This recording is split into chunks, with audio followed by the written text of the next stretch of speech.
সারা দেশের সাথে রাজ্যেও ব্যাপক উৎসাহ উদ্দীপনার মধ্য দিয়ে উদযাপিত হচ্ছে মুসলিমদের অন্যতম প্রধান উৎসব ঈদ উল আজহা বা বকরি ঈদ। আর সকালে রাজধানী আগরতলায় গেদুমিয়া মসজিদে নামাজ পাঠ করেছেন মুসলিম ধর্মাবলম্বীরা। নামাজ আদায় করেন ইমাম মৌলানা আব্দুর রহমান। তিনি দিনটির তাৎপর্য তুলে ধরেন। তিনি জানান, ত্যাগের উৎসব হল ঈদ উল আজহা। এদিন মুসলিম ধর্মাবলম্বীরা আলিঙ্গনের মধ্য দিয়ে একে অপরের আপন করে নিয়েছেন।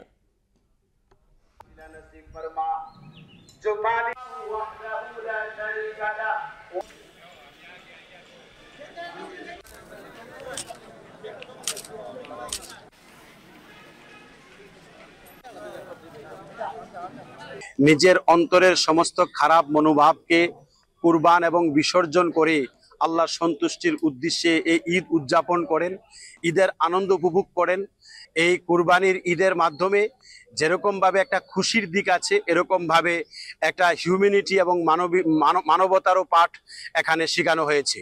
তাই আজকের এই ঈদ উল আজহা বা কুরবানির ঈদের দিনে রাজ্যের এবং রাষ্ট্রের সকল অংশের মানুষদেরকে আন্তরিকভাবে ঈদ মোবারক, শুভেচ্ছা, অভিনন্দন জ্ঞাপন করছি।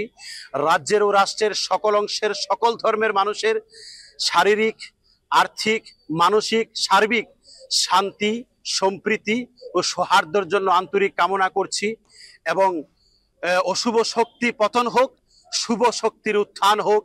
এই মহান রাষ্ট্র পৃথিবীর ভৌগোলিক মানচিত্রে মহান একটা অবস্থান প্রতিষ্ঠিত হোক, এটা আল্লাহ তাআলার কাছে বিশেষ প্রার্থনা ও দোয়া করছি।